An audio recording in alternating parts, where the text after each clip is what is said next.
قول لي انت اخر مره تفتكر فيها الاهلي لعب كام ماتش ورا بعض باداء كويس. يا عم انا مش هقول لك كسب كام ماتش، انا هقول لك قول لي اخر مره تفتكر فيها الاهلي لعب كذا ماتش ورا بعض باداء كويس.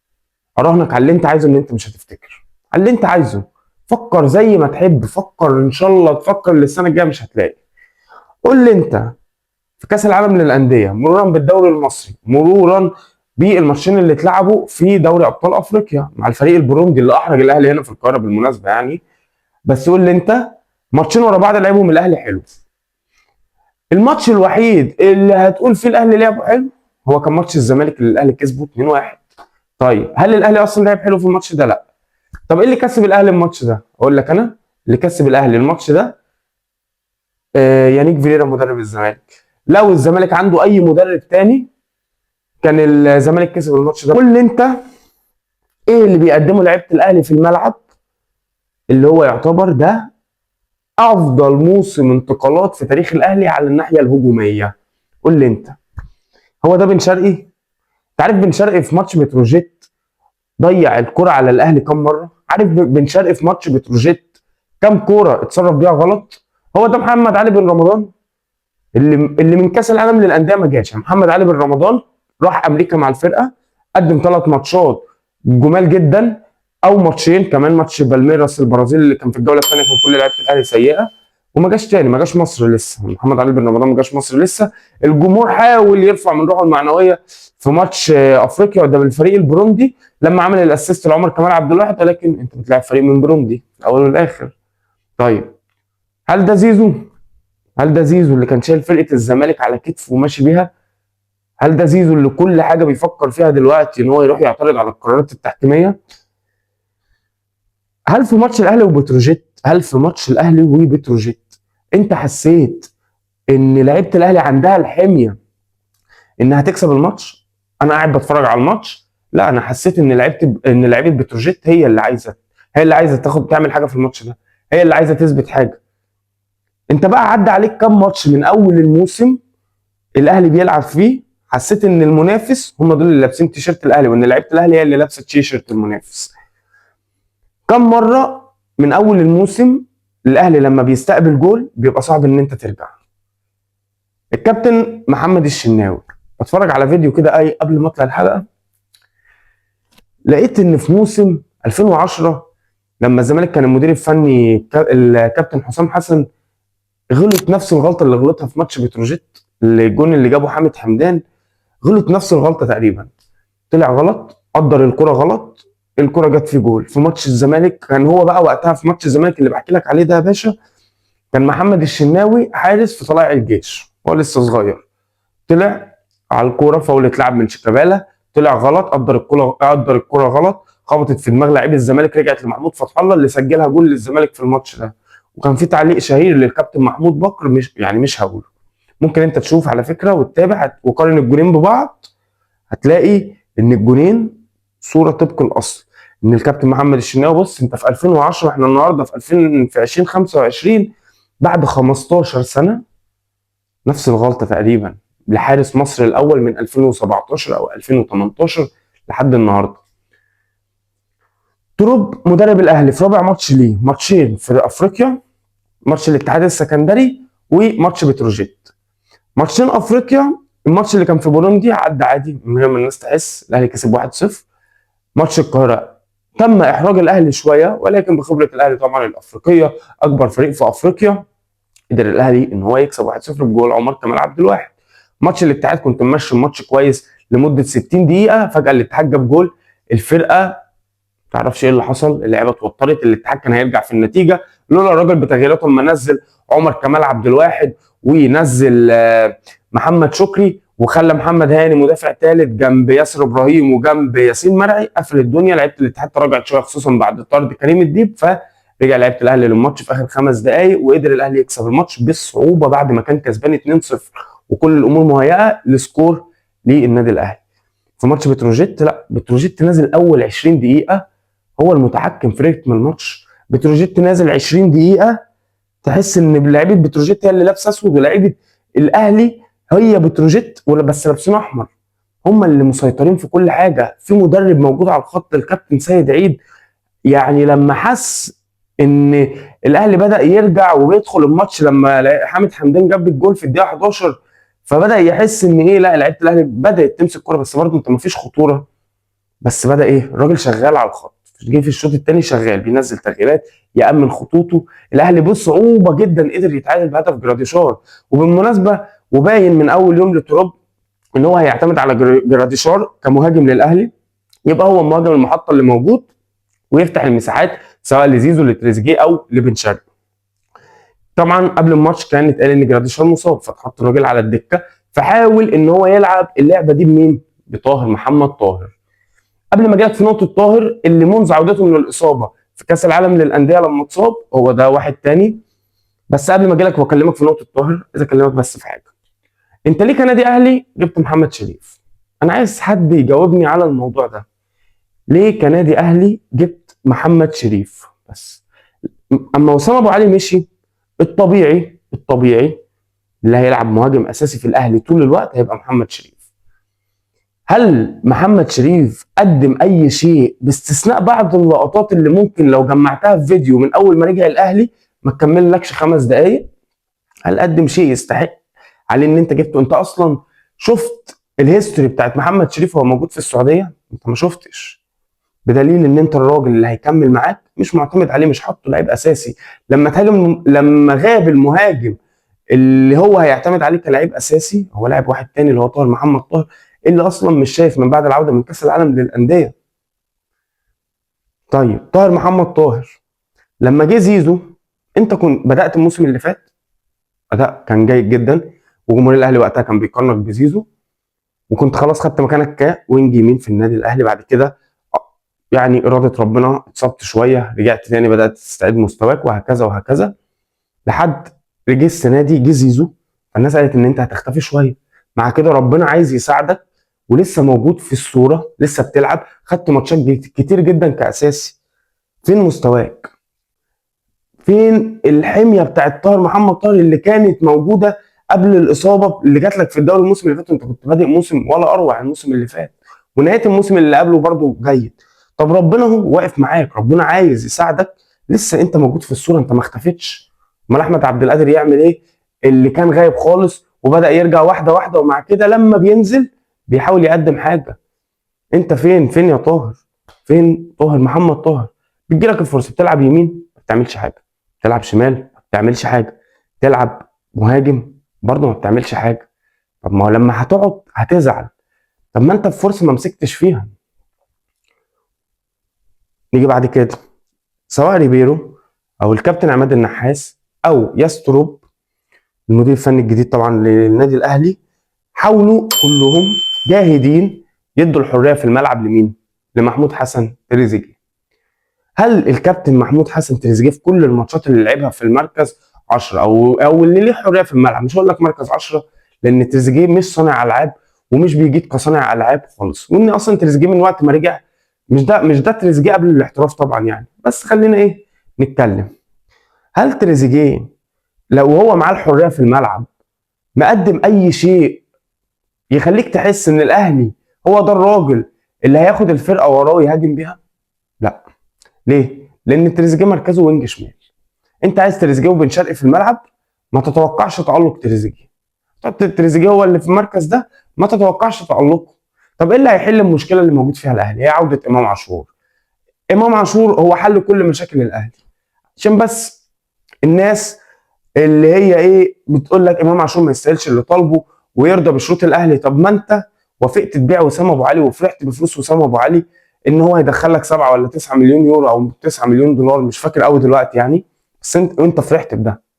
هل عرفت تعوض وسام ابو علي؟ لا. انا بكلمك انت كمشجع اهلاوي، انت تجاوبني. انت عرفت تعوض وسام ابو علي؟ لا. يعني من المهاجم اللي هيجي في يناير هيقدر ممكن تجيب يعني سي في قوي جدا وتجيب مهاجم قوي جدا، بس ما يتاقلمش معاك بسرعه زي ما وسام ابو علي تاقلم. انت مش هتستحمل وقتها. فقولا واحدا لا، امام عاشور هو اللي هيفرق مع الاهلي لما هيرجع من الاصابه. امام عاشور يتمدد له باللي هو عايزه، لان امام عاشور هو اللي باين هو اللي يعني 50% ويمكن اكتر في قوه الاهلي الهجوميه. لما هتلاعب امام عاشور في مركز 10 وعلى اليمين زيزو على الشمال تريزيجيه او بن شرقي، هتحس بالفرق. خصوصا ان محمد علي بن رمضان لما ما عوضش خالص غياب امام عاشور هو كمان. وزي ما قلت لك في اول الحلقه، محمد علي بن رمضان ما جاش اصلا من كاس العالم، ما جاش. طب تعالى نتكلم في حاجه كمان. طبعا الناس كلها عارفه ان لعيبه الاهلي هي القيمه الاعلى تسويقيا في افريقيا كلها. الاهلي كسكواد من الناحيه الهجوميه المفروض عنده اتقل اسماء موجوده في افريقيا. هل المشجع الاهلاوي اللي طالع عينه في الحياه، طالع عينه، بص يعني انت عارف الدنيا صعبه ازاي دلوقتي على الناس كلها، على الناس كلها والله، على الغني وعلى الفقير وعلى الكل، الدنيا صعبه وصعبه قوي كمان. فالراجل جاي يتفرج، جاي يشوف فرقه جايب فيها 3 نجوم كانوا في جيل تاريخي للزمالك، سواء بن شرقي سواء زيزو سواء امام عاشور. جاي يشوف نجم تونس الاول تقريبا محمد علي بن رمضان. جاي يشوف محترف الاهلي التاريخي محمود حسن تريزيجيه. جاي يشوف حارس مصر الاول محمد الشناوي. طبعا انا بقول لك امام عاشور هو الراجل مش بيلعب وغايب بقاله كتير، بنتمنى له طبعا السلامه، ولكن انا بقول لك يعني اللي في خيال المشجع الاهلاوي. جاي يشوف محمد هاني الباك اليمين لمنتخب مصر. جاي يشوف اليو ديانج. جاي يشوف مروان عطيه. جاي يشوف الناس دي كلها نجوم سوبر ستار، نجوم صف اول في الكره المصريه، نجوم بتاخد فلوس يعني قل اعوذ برب الفلق من الفلوس اللي النجوم دي بتاخدها. فالراجل جاي يعمل ايه؟ ايا كان، هو طبعا الجمهور ما بقاش بيروح المدرج، وانا مش عارف ليه جمهور الاهلي ما بيروحش الاستاد بصراحه. يعني دي حاجه غريبه عليها علامات تعجب كتير، ان جمهور الاهلي ما بيروحش الاستاد خالص. ماتشات الاهلي اللي بيبقى فيها جمهور يا اما الاهلي والزمالك يا اما الاهلي وبيراميدز، وكمان ماتش بيراميدز ما بيبقاش المدرج على اخره، يعني هو بس ماتشات الزمالك وبعد الماتشات المهمه في افريقيا. غير كده جمهور الاهلي ما بيروحش، انا مش عارف ايه السبب.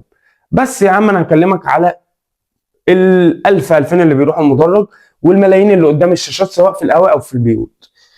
هل الراجل اللي شقيان وتعبان ده ايه توقعه تفتكر وهو قاعد يتفرج على ماتش الاهلي؟ ايه توقعه؟ هقول لك. انا الراجل جاي، انا جايب بقى نجوم، جايب نجوم جيل الزمالك التاريخي. انا قدرت خلتني ان انا يعني خليت جمهور الزمالك لو كل لحظاته التاريخيه اللي عاشها مع الجيل ده مش عايز يفتكرها، لان هم دول اكتر ناس اثرت في جيل الزمالك التاريخي مع بعض اللعيبه الاخرى، بس انا بكلمك على دول في الناحيه الهجوميه يعني. فانا المفروض جاي بقى استمتع، انا جاي اكسب كل الماتشات، كل الماتشات بسكور وباداء، وابقى متكيف كده وانا قاعد بتفرج. هل ده بيحصل؟ مش بيحصل، مش بيحصل. الاهلي حتى اما بيكسب الاهلي وحش. الاهلي بعد مرور 11 جوله من عمر الدوري المصري او 12 جوله من عمر الدوري المصري عنده كام نقطه؟ عنده 22 نقطه. خسر ماتش وتعادل مع بتروجيت، اتعادل مع انبي، اتعادل مع غزل المحله، اتعادل مع مودرن سبورت، اتعادل 4 ماتشات. ماشي. هل حتى ماتشات الاهلي كسبها كان الاهلي اداؤه كويس؟ لا. لا. ماتش الزمالك زي ما بقول لك اللعيبه كان عندها الحميه، لكن كان في اداء؟ لا، ما كانش في اداء. ولولا ضعف يانيك فيريرا كان ممكن الزمالك يكسب بسهوله، خصوصا بعد ما كان متقدم في الشوط الاول. ماشي، نكمل كلامنا. نكمل كلام. هل اللعيبه بتقدم اي حاجه تستاهل الفلوس اللي بتاخدها؟ لا. هل المشجع الاهلاوي اللي قاعد بيتفرج بيبقى مبسوط؟ لا. هل ده الاهلي اللي الناس كبرت بتتفرج عليه؟ لا. هل ده اللي كان الاهلي مثلا؟ هقول لك حاجه، افتكر الاهلي في دوري 2005 ودوري 2006 والكلام ده كله. شوف الاهلي ده كان عامل ازاي، شوف اللعيبه كانت بتنزل تكسب ازاي. ده الاهلي في عز ما الاسماعيلي كان اسماعيلي، والاستاد الاسماعيليه ده كان بيبقى متقفل. في 2005 او في 2006 في اسماعيليه الاهلي كسب الاسماعيلي 6. طيب انت عارف ان دلوقتي اي فرقه بتلعب الاهلي لو المدرب بس عنده ب 10 جنيه تكتيك، 10 جنيه يا عم، واللعيبه عندها شويه رجوله ومش خايفه من تيشيرت الاهلي، تقدر تكسب الاهلي او تتعادل معاه عادي خالص. عارف؟ عارف ليه؟ عارف ليه؟ لان الاهلي ما عندوش مشروع. مجلس اداره الاهلي ما عندوش حاجه يبني عليها. انت لعيبه الاهلي اللي جايه كلها سوبر، كله معلمين. طب مين هيتضرب؟ لما كله معلمين ولا لما كله هيبقى فتوه مين هيتضرب؟ محدش هيتضرب. الفرقه كلها معلمين، الفرقه كلها سوبر ستار، الفرقه كلها نجوم، ما مين هيتضرب؟ ومعدل العمر في الاهلي 29 سنه. يعني الفرقه لو ادتك اما هتبدا تديك مثلا من السنه الجايه هيبقى كام؟ دخلوا في ال 30. انت عايز تجدد دماء، عايز تجدد دماء. عكس زمان. الاهلي كان اللعيب بيجي الاهلي عايز يلبس تيشيرت الاهلي عشان يعمل حاجه، يعمل حاجه يبسط بيها الجمهور، يعمل حاجه لنفسه، يبقى جابها من الصفر. لكن انت جايب اللعيب جاهز، اللعيب قبل جبته جاهز، جبته عليه ضجه، جبته عليه ترند، اديته فلوسه كلها تقريبا، اديته عقده كله، اللعيب خلاص متحشيه. اهتم ليه؟ ما انا نجم النجوم، صح ولا لا؟ ده انا حتى الجمهور مش هينتقدني. ليه الجمهور مش هينتقدني؟ عشان جمهور الزمالك ما يشمتش فيا، فالجمهور مش هينتقدني، ما ينفعش الجمهور ينتقدني. فما تنتظرش من اللعيب الحميه. في ماتشات هيكسبها، وارد بعد اسبوعين تلاقي الاهلي خد السوبر المصري، وارد جدا جدا جدا جدا. بس هتيجي بعدها هترجع تاني تواجه مشاكل. هتيجي في افريقيا اما هتدخل في مراحل الجد هتقابل مشاكل كبيره جدا، ووارد تطلع من دور المجموعات في افريقيا. طب انا عندي سؤال كمان. ياس تروبا ما انت جبته قبل ماتش افريقيا بحاجات بسيطه، هل كان من العقل ان انت تجيب الراجل قبل افريقيا بماتشات بسيطه؟ هل ده كان من العقل؟ ولا كنت تجيب الراجل وقبلها كان في توقف دولي فتجيب الراجل من بدري قوي عشان يشوف اللعيبه؟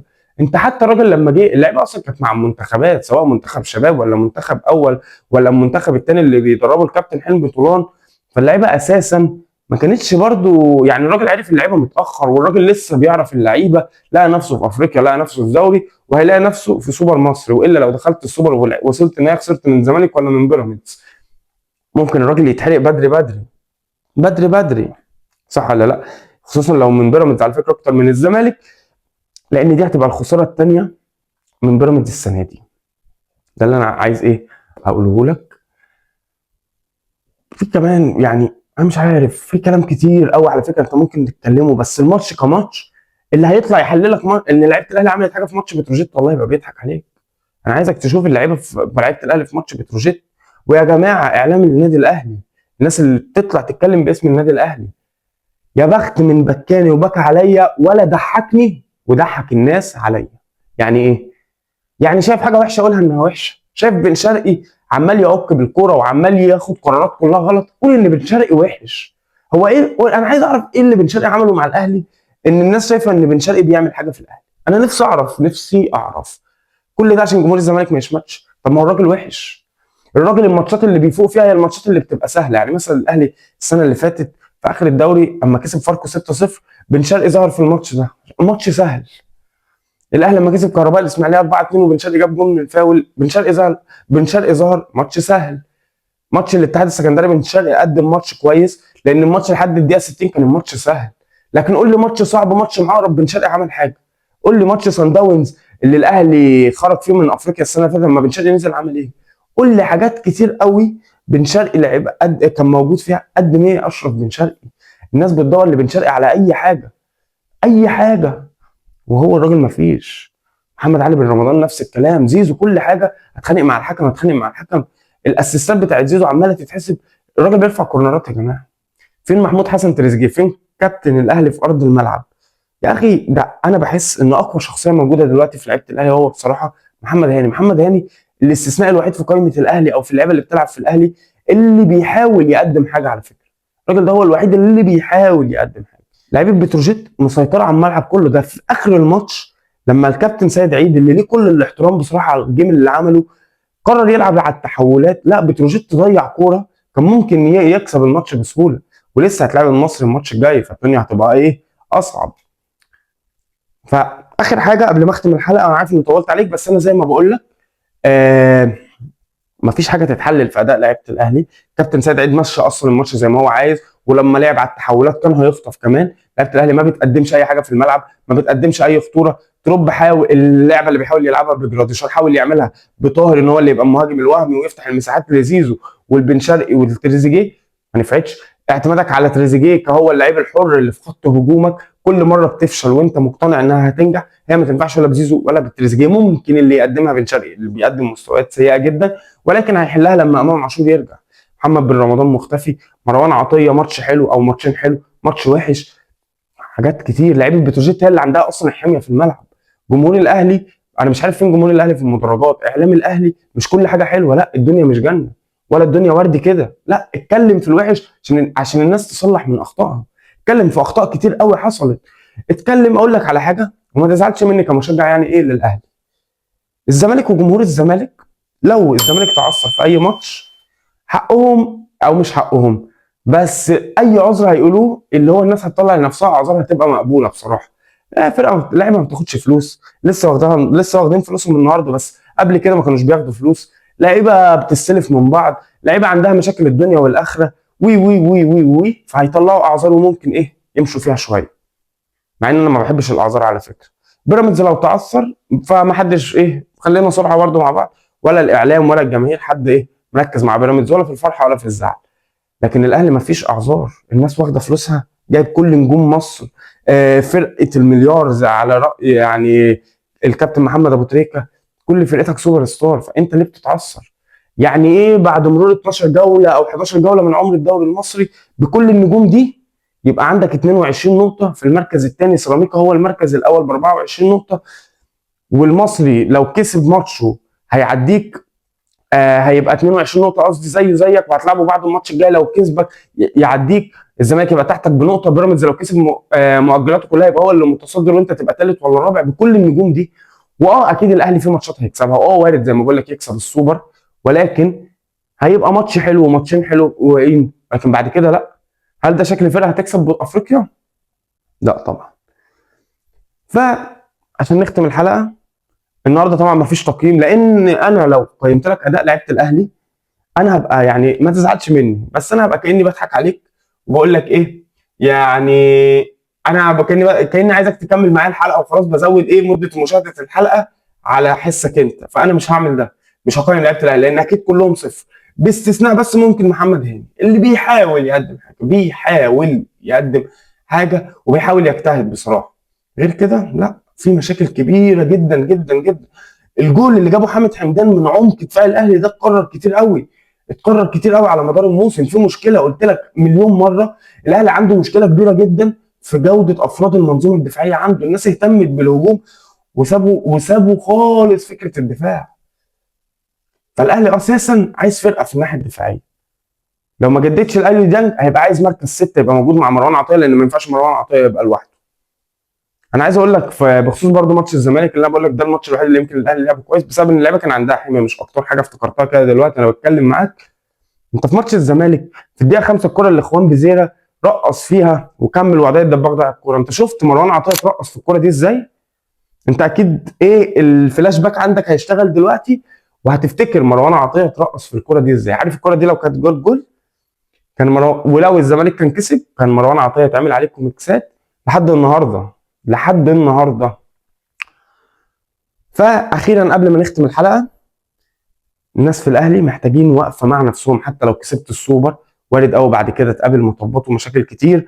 الاهلي ماتشه الجاي هيبقى مع المصري يوم الاحد الجاي ان شاء الله الساعه 7.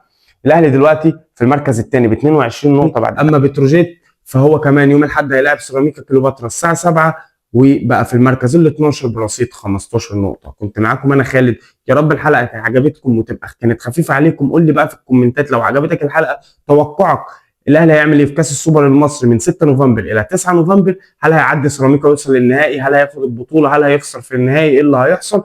ورايك او تقييمك لاداء يستروب مدرب الاهلي في الاربع ماتشات اللي لعبهم، سواء ماتشين افريقيا، ماتش الاتحاد السكندري او ماتش بتروجيت في الدوري المصري. وكمان قول لي توقعك لماتش الاهلي والمصري يوم الاحد الجاي ان شاء الله في قمه الجوله ال 13 من عمر الدوري المصري.